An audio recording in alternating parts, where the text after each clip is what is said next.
Hi guys, welcome back to our channel. In this video, I'm going to share with you how to add fonts in your PC.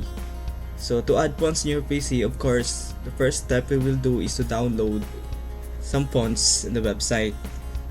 And one of the website that I recommend you to download some fonts is the dafont.com.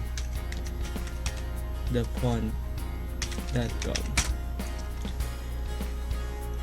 So just go to your any browser and type this website www.dafont.com. And as you can see here, there are lots of fonts that you can use to install in your computer. And we will download two fonts here. We'll try this Authentic Celadon and this Sometime. So we already got two fonts. And another website that I recommend you to download some font is the fonts.google.com.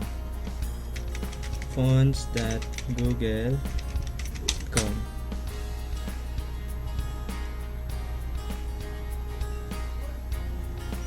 So as you can see here, there are lots of fonts also that you can use, and all the fonts here are free.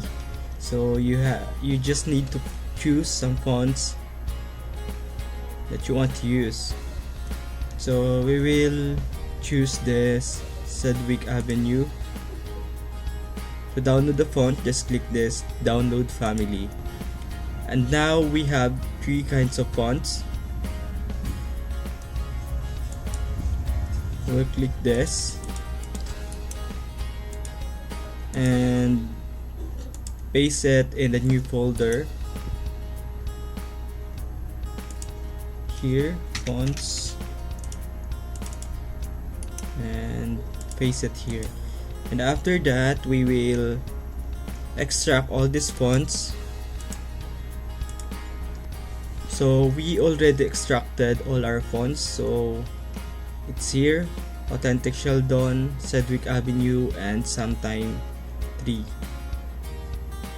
So the first step to install this font is very easy. Just click this folder. We will install this first font, which is the Authentic Celadon.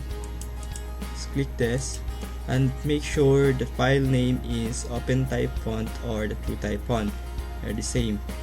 And to install this, just click this font and click install. That's the first way to install the fonts. The second way to install these fonts is we will go to settings and type here the font settings. As you can see here, there is a word drag and drop to install. We will use this Sedgwick Avenue. We will now drag this font file to here, and as you can see, there's a word copy.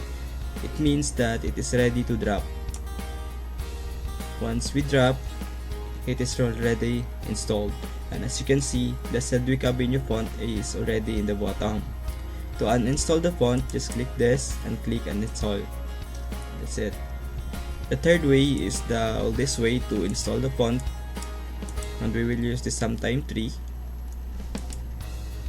We will go now to control panel, but of course I'm just showing you the 3 step. But if I were you, choose the first step. That's very easy. And make sure it is here now in the large icon. And as you can see here, there's a font. This is almost the same with the second way to install font. We'll also drag this font here, and that's it. We already installed the font. So we will find the font Sometime, and here's the font. To uninstall this, just right click and click delete. And now we will find our first font, which is the Authentic Celadon. Authentic. Here it is. So that's all for today, and I hope that you learned something in this short video. If you are new in this channel, please don't forget to subscribe my channel and click the notification bell below. See you in my next video. Goodbye and God bless.